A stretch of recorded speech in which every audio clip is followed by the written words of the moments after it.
श्री गणेशाय नमः। श्री सरस्वत्यै नमः। अथ संवत्सरफलम्। सजयति सिन्धुरवदनो देवो यत्पादपङ्कजस्मरणम्। वासरमणिरिव तमसां राशीन्नाशयति विघ्नानां।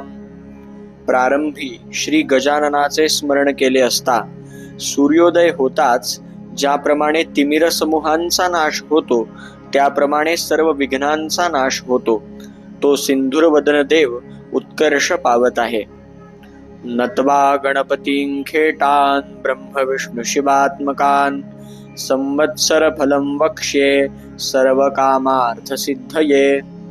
सर्व कार्याची सिद्धी होण्याकरिता श्री गणपती, ब्रह्मा, विष्णू आणि महेश्वर यांना नमस्कार करून संवत्सर फल सांगतो। नूतन संवत्सर सुरू होते त्या दिवशी घरोघर ध्वज व तोरणे उभारावीत। मंगल स्नान करून ब्राह्मणासह देवांची व गुरुची पूजा करावी।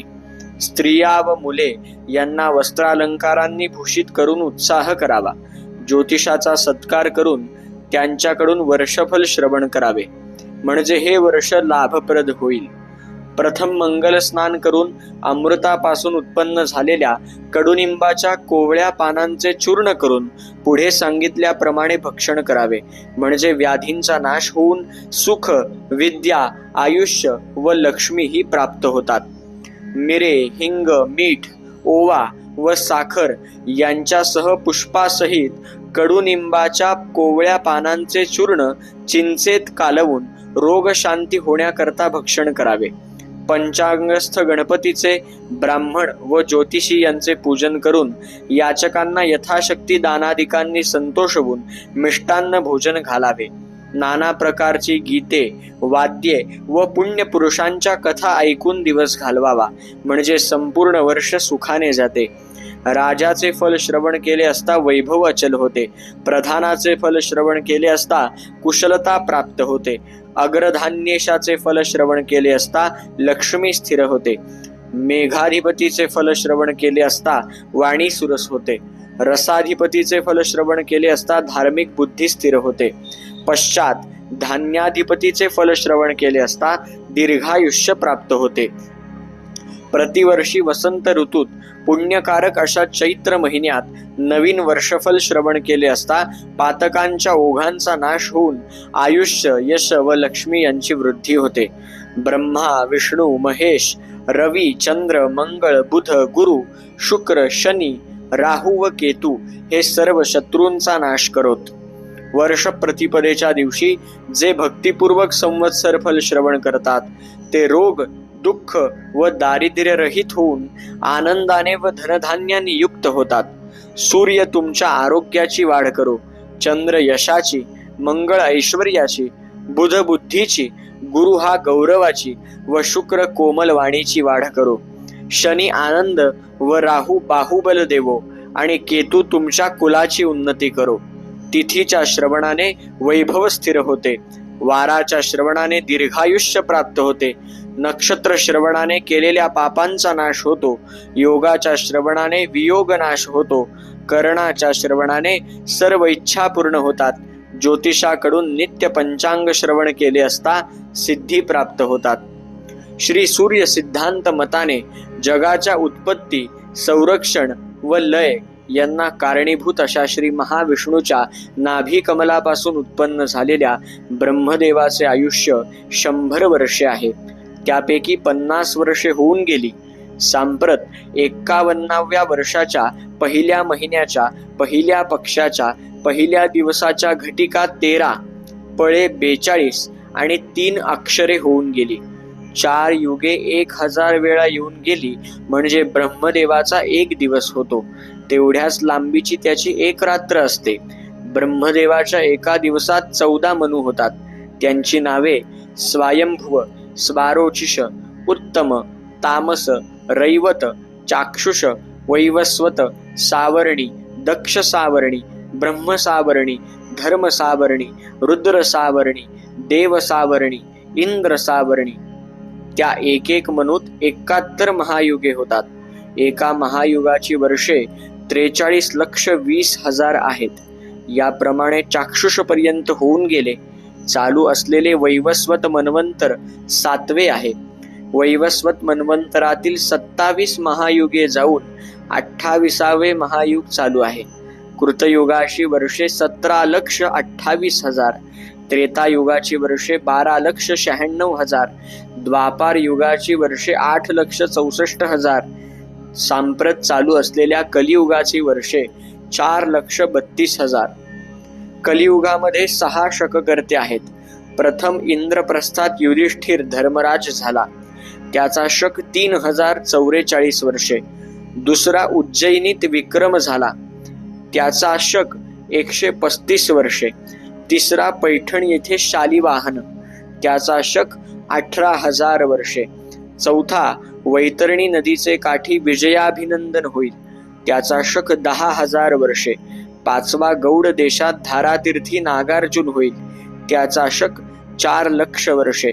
सहावा कोल्हापूर प्रांतात कल्की होईल, त्याचा शक 821 वर्षे. कलियुगाच्या एकंदर वर्षातून 5,127 वर्षे मागे पडली व 4,26,873 वर्षे शिल्लक आहेत. या पराभव नाम संवत्सरात पाण्याचा तुटवडा भासेल, मात्र खरीपातील पिके चांगली येतील. साथीचे रोग वाढतील, तसेच लोकांमधील भांडणे वाढतील. राजाचे फल सौराष्ट्र, काठेवाड, पंजाब, उत्तर प्रदेशाचा ईशान्य भाग, वराड, विदर्भ, दिल्लीच्या पूर्वेकडील प्रदेश आणि पाटणा इत्यादी ठिकाणी. प्रधानाचे फल बंगाल प्रांतामध्ये, मेघाधिपतीचे फल बिहार व जबलपूरचे बाजूस, तसेच गंगेच्या दक्षिणेस व गंगा आणि शोण यांच्या संगमाच्या पूर्वेस. धान्य स्वामीचे फल गुजरातमध्ये, आर्द्रा प्रवेशाचे फल विंध्य पर्वताच्या दक्षिण भागी, रसाधिपतीचे फल कोकण, मध्य प्रदेश आणि राजस्थान यामधील भूभाग, अर्धेशाचे फल आंध्र प्रदेशात, सेनेशाचे फल पंजाब व काश्मीरमध्ये, निरशेषाचे फल दिल्ली व पंजाबचा उत्तरेकडील प्रदेश, फलाधिपतीचे फल गुजरात व सौराष्ट्रामध्ये. राजा गुरु असल्याने पाऊस चांगला पडेल आणि धान्य, फळ आणि दूध मुबलक मिळेल. यज्ञ यागादी कर्मे केली जातील. मंत्री मंगळ आहे म्हणून पाऊस कमी पडेल आणि धान्य कमी मिळेल. आग, चोर व रोगराई यापासून लोकांना त्रास होईल. भांडणे वाढतील. मेघाधिप चंद्र असल्याने पाणी विपुल मिळेल आणि धनधान्य वाढेल. विद्वानांचा गौरव होईल. खरीपाचा स्वामी गुरु असल्याने पाऊस चांगला पडेल. धान्य व फळे विपुल मिळतील. संपत्ती वाढून लोकांना आनंद होईल. रसांचा अधिपती शनी आहे म्हणून पाऊस थोडा पडेल. लोखंड महाग होईल. रब्बीचा स्वामी बुध असल्याने गहू, मूग, ऊस, भात व दूध दुभते मुबलक मिळेल. विद्वानांचा गौरव होईल. निरसांचा अधिपती गुरु असल्याने सर्व रत्ने, सोने, कापूस, सुपारी, चंदन हे पदार्थ पुष्कळ होतील. आर्द्रा प्रवेश निज ज्येष्ठ शुद्ध अष्टमीला सोमवारी 22 जून 2026 रोजी दुपारी 12:26 सूर्य आर्द्रा नक्षत्रात प्रवेश करतो. त्याचे फल धान्य व कापड पुष्कळ होईल. धनधान्य वाढेल. यावर्षी काल नावाचा मेघ असल्याने पाऊस कमी पडेल. रोगराई वाढून लोकांना दुःख होईल. यावर्षी तक्षक नावाचा नाग असल्याने पाऊस मध्यम पडेल. भांडण, तंटे वाढतील. पशुपालक श्रीकृष्ण आहे म्हणून जनावरांना आनंद होईल. धनधान्य वाढेल. दूध दुभते भरपूर होईल.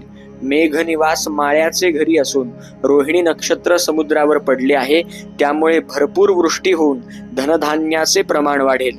यावर्षी 3 आढक म्हणजे पर्जन्यमान मध्यम असून त्यापैकी 6 भाग नद्या व पर्वत यावर आणि 4 भाग भूमीवर याप्रमाणे इंद्र वर्षाव करील. तिथीच्या श्रवणाने लक्ष्मी प्राप्त होते.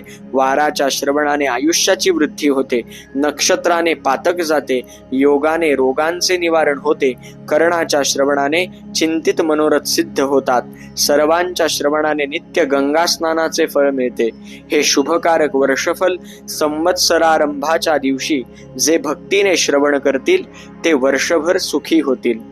इति संवत्सर फलम संपूर्णम. श्री गजाननार्पणमस्तु. शुभम भवतु. जय जय रघुवीर समर्थ.